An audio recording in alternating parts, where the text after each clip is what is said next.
Well, hello there, everybody. It's Dr. Detroit here. The doctor is in, and I'd welcome you to Doc's Director's Room, I think this is called. And in this series, I'm going to be reposting a lot of my videos and commentating on them. You can use some behind-the-scenes looks at many of my best episodes to date. So, the Traveling Nardo, Episode 1, Mambo Italiano. This was a fun one to film. The Traveling Nardo idea came to me, uh, kind of, kind of, kind of in a weird way because I was trying to figure out a series that could break up all the VR Chat 101s, but I always wanted to do some sort of like episodical series without getting too cringeworthy or going down the path of trying to wait for actors and things like that. I wanted to do something on my own, but also stretch some of my video making chops with this. So I came up with the Traveling Nardo based on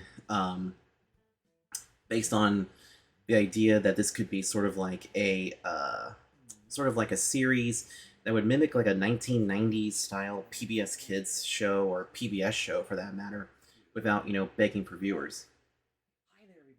So this is the very first video to also feature this blue Nardo. This was called the Bubbles Nardo. And when I was trying to come up with a Nardo for this, I tried a bunch of different ones, but this one seemed to be the coolest to kind of start off the series with. And this whole scene here in the library, or in the library up top, this one was kind of just done on the fly because I didn't know how to intro this series very well. So I just kind of thought, let's just go ahead and run it with this and run it with, a generic intro kind of, start with, saying, hey kids, do you read books or something like that? It's a lot of fun. And here we go, Travel HQ's calling us. So Travel HQ, the idea behind that was that I wanted some sort of superhero place without getting too superhero-ish. And so what I decided upon was to create basically this other reality or this other place where I would get my missions and things like that. So the Travel HQ videos are filmed separately from all this, and you can see the colors are a little bit awkward here because I was using a completely different coding system to actually film these. And the funny thing is that Bunny was not even supposed to be the one that was going to intro Italy for me. And the original idea was to create these videos and have the two of us in the same shot together. So you would see the back of me and you would see the front of the video, but it never really worked. So I decided to just go ahead and bump it back and forth. And you can see here I should have done a much tighter shot because you can see the little ball down there at the bottom. The map that's used for Travel HQ is actually a world called Spy Part. No, not Spy Party. It's Spy something. I'm sure I'll remember it, but it's basically a game world.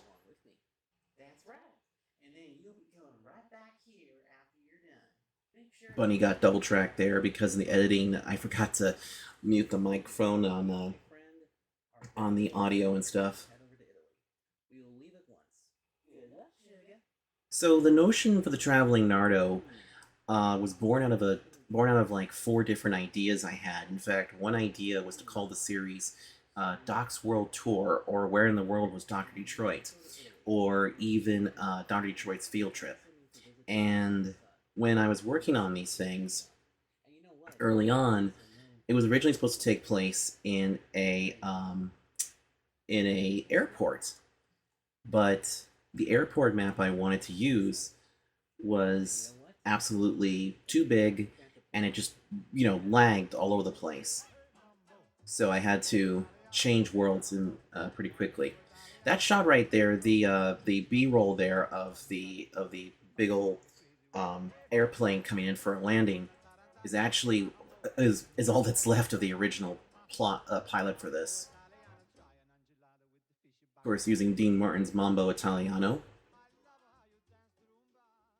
I am standing here in what is known as the Roman Forum.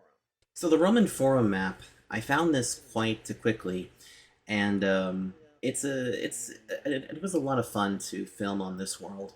Um, I filmed this all in one evening, and when I started researching a lot of these maps and a lot of things that happen, you know, here in Italy and all the places that we go to, I always like to look up the facts and look up everything and get everything, you know, ready to go. And for Italy, I was the most prepared for this because Italy was not even supposed to be the first destination we were going to go to. Originally, we were going to go to Greece first, but I thought, you know, everybody loves Italy and everybody loves Italian things, so why don't we just get something that people can, you know, relate to? So that's when we went to Italy first. For centuries, this place, the Forum, was the center of this whole camera shot here was actually slowed down. Um, the funny thing was that this was actually one I filmed on the Quest 2, and if anybody has a Quest 2, they absolutely know that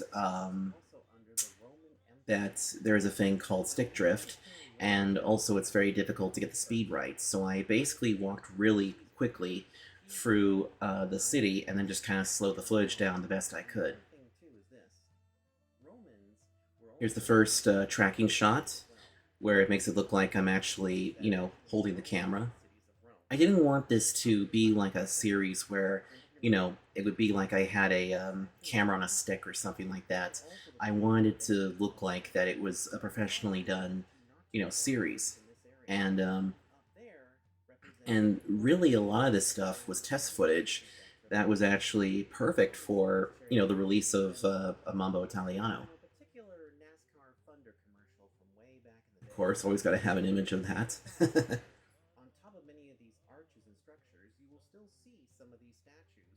The other thing that makes the Traveling Nardo, you know, so fun for me is that it allows me to kind of like go out of my comfort zone a little bit and kind of like talk a little bit about, you know, other countries, other people, and just have a grand old time, you know, talking about uh, everything that goes with this. Now, the interesting thing too about this world is that it does have a video player. It's actually hidden somewhere in this area. I don't know exactly where. I'd have to go back to this world to see. And up there, I was going to translate the entire thing, but decided against it because I was kind of hard pressed for time, and I absolutely wanted to get this episode released.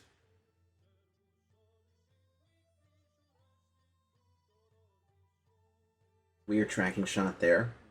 And you can see that I'm actually lagging a little bit right here because the biggest difference was that with the Quest 2, it just was really difficult to do stuff like this. I mean, this whole entire shot here almost made me not want to do the Traveling Nardo anymore, but I'm really happy that I decided to, you know, do this, and I'm really happy that, you know, of the way this turned out. And originally, the name Mambo Italiano was not even going to be used, but I really liked the idea, and I figured, you know, a recognizable title would be perfect for this. So, to film an episode of The Traveling Nardo, it takes at least a couple days. It actually takes maybe like 2 to 4 days to film it from start to finish, depending on like how much I can get out, how much I gotta do, and all that. Because the Travel HQ segments are the ones that I film first, then I film the rest of it, and just kind of go from there. Beautiful statues here, and using the camera again. This time around, I was actually able to kind of snap my controller back into shape, and I could actually, you know, showcase the statues here on the Roman and Forum and stuff. Some of these worlds, a lot of people do some great stuff with. The music you actually hear in the background is actually a piece of music that is supposedly for Roman Catholics, and I didn't really want to go too far into religion in this episode because um, religion is a little tricky to kind of like put into words, especially with these videos. So I kind of tried to stay away from it a little bit, but I still put in a little something, just kind of like have some fun. I still love this grandiose shot of just walking down this big, almost like front corridor, and I find it even funnier too that with just the slightest bit of forward movement, it makes my fur and the ears on the Nardo kind of like look like they're going 200 miles an hour. So I thought it actually was kind of fun to see that. I almost felt like it was kind of like we were in a wind tunnel or something.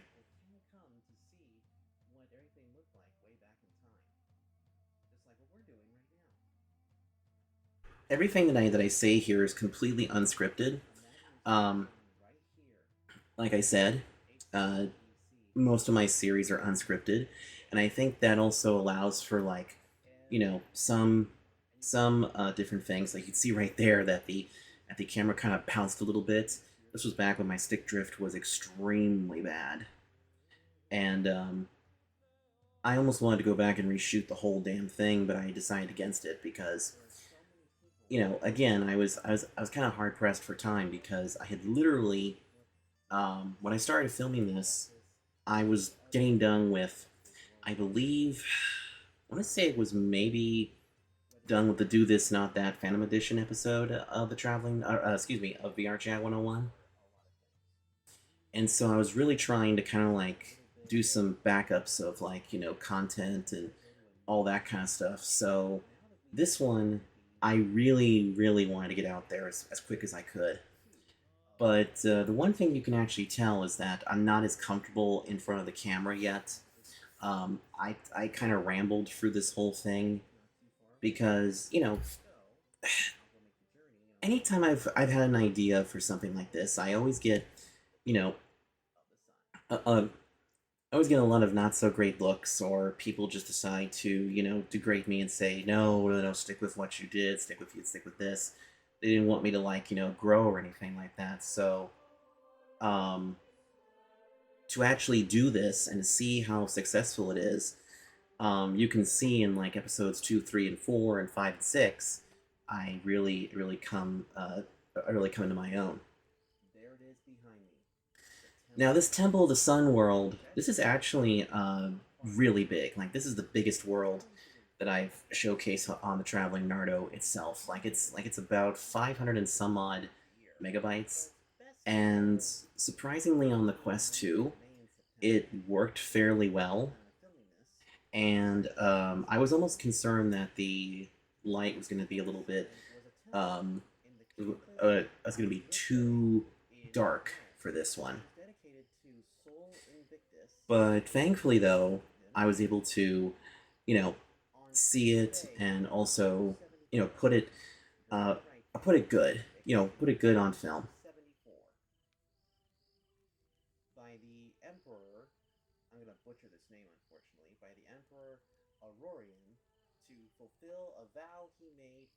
Actually, you did the right thing there, Doc.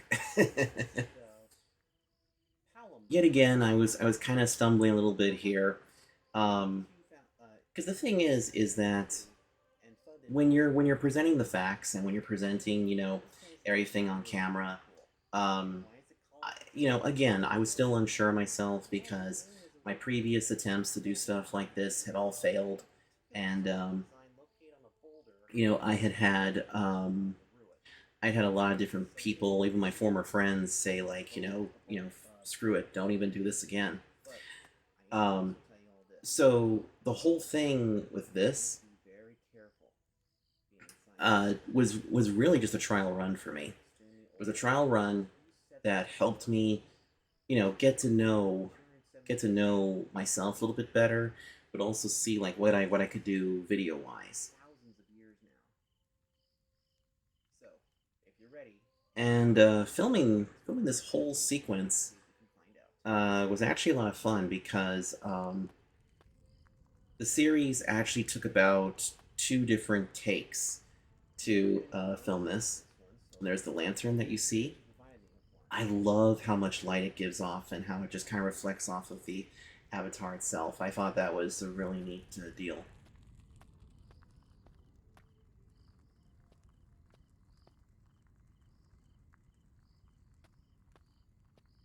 This is the big portion of the Temple of the Sun. And this place is really dark too. You can see all the black. You can see how, you know, much it is. It is very dark in here.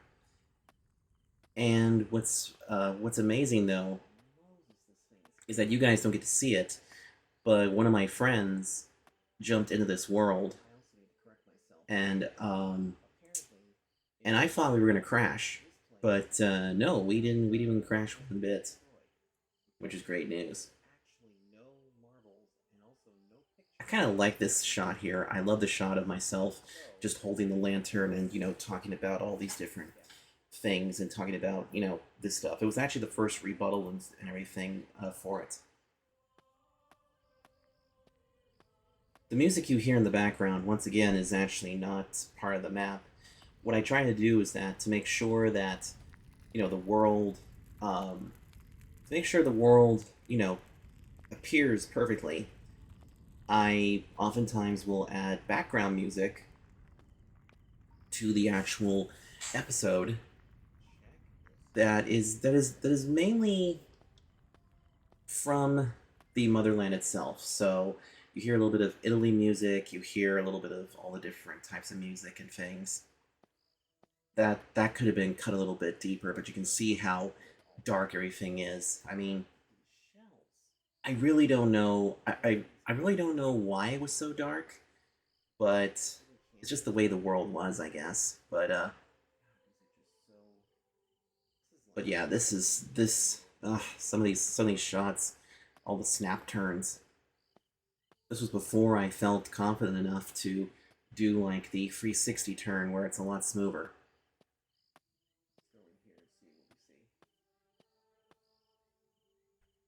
And then in here to what looks like a writer's desk.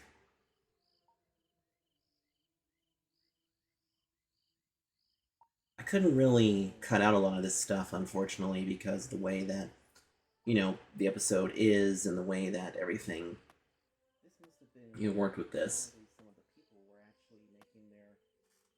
And you can see here I cut my head off a bit. Um, did I actually make a correction here? Yes, I do. And then here, the reason why I didn't, that I didn't cut that out was because I didn't know what I was doing at that point.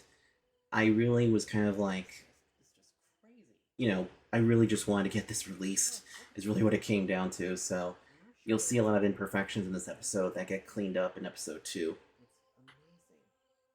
This looks like it must have been a studying area for people that wanted to, feel a bit more in touch with their religion and stuff. Little mention there about religion and everything.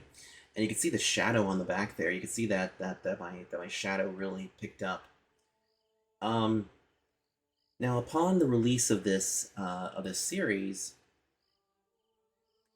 I was very surprised at how many people loved this and loved how this series was, because when I first released it, I kind of held my breath because I was thinking, oh, here comes everybody that's going to chastise it or anything like that. But a lot of people really loved it and thought, hey, that's actually pretty cool. Now here we are about to get into a door. I don't even remember doing this part, but this is actually where we decided to take a tour of the rest of the place. That was a great shot. It was a great shot to open up the back door there. The sky is an amazing element here for this. You saw a little bit of it at the very beginning, but you can see how laggy this is because the smoke was going nuts, and there was even a little bit of water in there too. It's a little bit tricky to see because the lantern only does so much. I thought about reshooting a lot of this, and I even thought about trying to enhance the brightness, but I couldn't really do that in post. This was partially the fact that the world is just so dark over here, so it didn't really work out. But you can sort of make out the food, you can make out the table, you can make out a lot of things there, which it's kind of cool to see all this.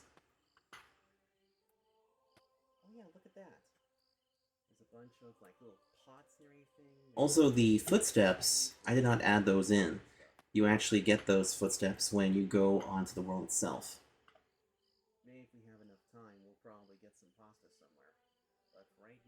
Yeah, I was getting a little hungry when we were doing this because I saw all that. What I love the most about the blue Nardo is that I don't know if you saw his little toofs, his little fangs. All the Nardos have fangs, but you can turn those on or off. But I felt like that my blue Nardo looked cuter and looked funnier with the fangs. So now here we are inside another area. What I didn't realize is that a lot of the assets here are just kind of copy pasted um, throughout the entire map. And editing for this whole episode literally took 2 hours to edit stuff together because I had everything in sequence. I film a lot of things in sequence. The only time I don't film things in sequence is when I want to get the main ideas down, and then I can just go back and cut the intro. But usually the intro gets cut first, then we get into the meat of the episode, and then I then take care of the outro. Which at this point, the outro itself, I didn't have the idea to play the guitar just yet. Um, Mainly because I was still experimenting. I really wanted to experiment more with this. But you get to see a lot more things that I get to do in episode 2, Pharaoh Tasmic. To get some of these shots right, I actually had to have the camera really close to my Nardo snoof, and basically what you're looking at is basically from my point of view, and me holding the lantern up as best I could. I thought about holding the lantern sideways, but the light was just not going to work. It was just not going to help. And I did think about the possibility of like doing an over-the-shoulder shot, so you can get the most out of the light. But again, that didn't really translate perfectly at all. It was really just more about filming and getting through all this.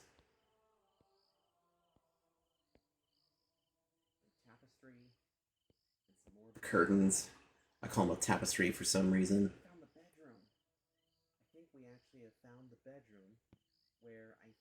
All these beds once again are copy pasted again.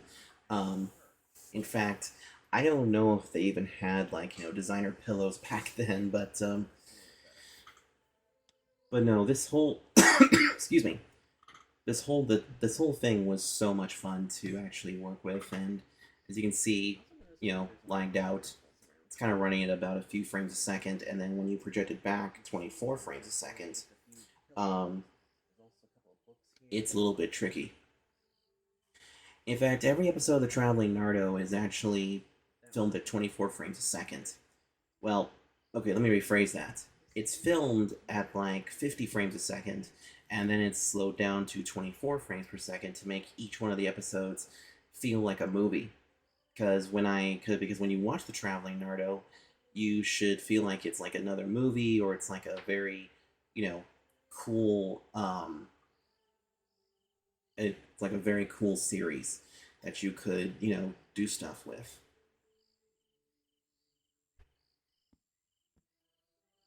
Then here we go. We had another issue here.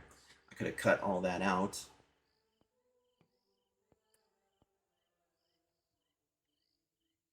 Those cricket sounds you hear are part of the world itself. I didn't add those in at all. But you can see now we get more of the interior with all the fixings and trimmings and things. That looks like they were there to make their own butter, which is pretty neat. Yeah, or maybe that could have been a pipe Detroit. More bedroom areas. But yeah, Mambo Italiano um, wasn't even the original title for this episode, believe it or not. Um, the original title for this episode was just going to be called, well, not Mambo Italiano, but it was just going to be called The Temple of the Sun. But when I found the second map, it was important to include both names into the mix. So that's why in the thumbnail it says Mambo Italiano and the Temple of the Sun, while the title of the episode is just simply called Mambo Italiano.